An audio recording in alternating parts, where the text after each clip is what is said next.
primary tomorrow. Donald Trump has already called some weekend results in Wyoming pointless and an indication that the system is rigged.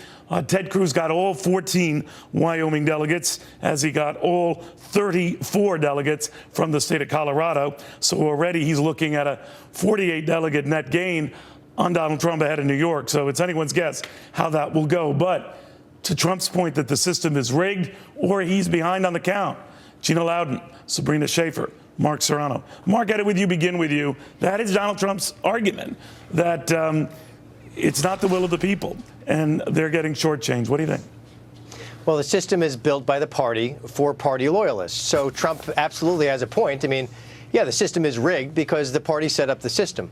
But look, Neil, I think what Trump is doing is his rhetoric is largely looking ahead and not looking back.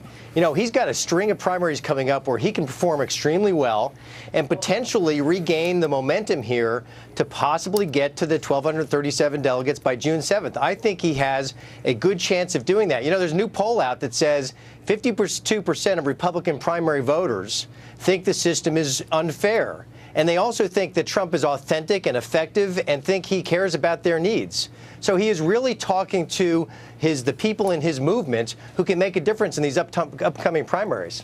You know, say what you will about the system is well known and it's been well telegraphed. If you look at this, Sabrina, the fact of the matter is that Ted Cruz picks up, 48 delegates going into tomorrow's crucial New York primary. Now, let's say Donald Trump were to win all 95 of those delegates, and that would be a Herculean task.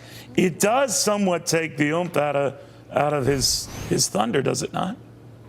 A little bit. I mean, look, I think that he's sort of threading a difficult needle here. On one hand, this idea that he's been wronged, feeds right into this narrative that he's aggrieved and that many Americans are being overlooked by the elites here in Washington and in New York.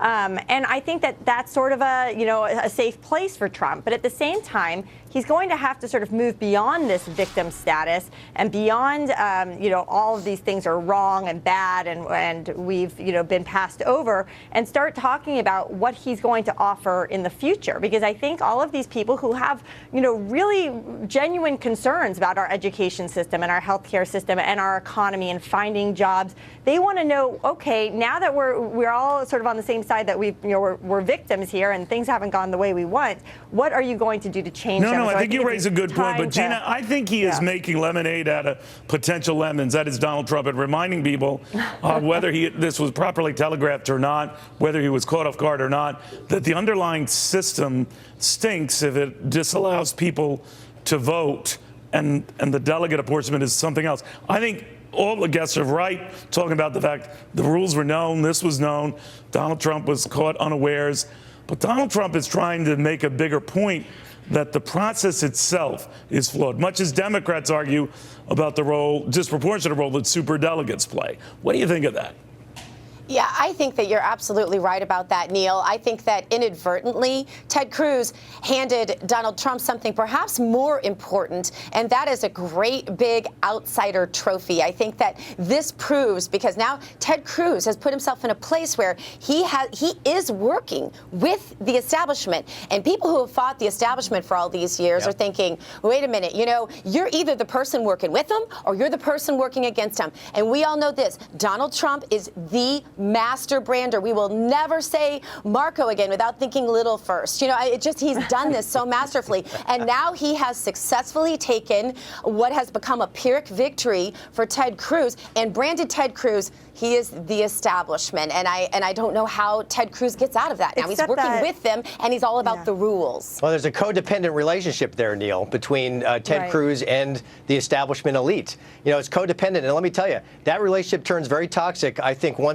if we hit the second ballot. Exactly. And they'll drop Ted Cruz like a hot coal. Like a hot potato. And the rules he's talking about right now will be the very rules they will be using to destroy Ted Cruz about the second or third ballot. You're exactly right. Such are rules. All right.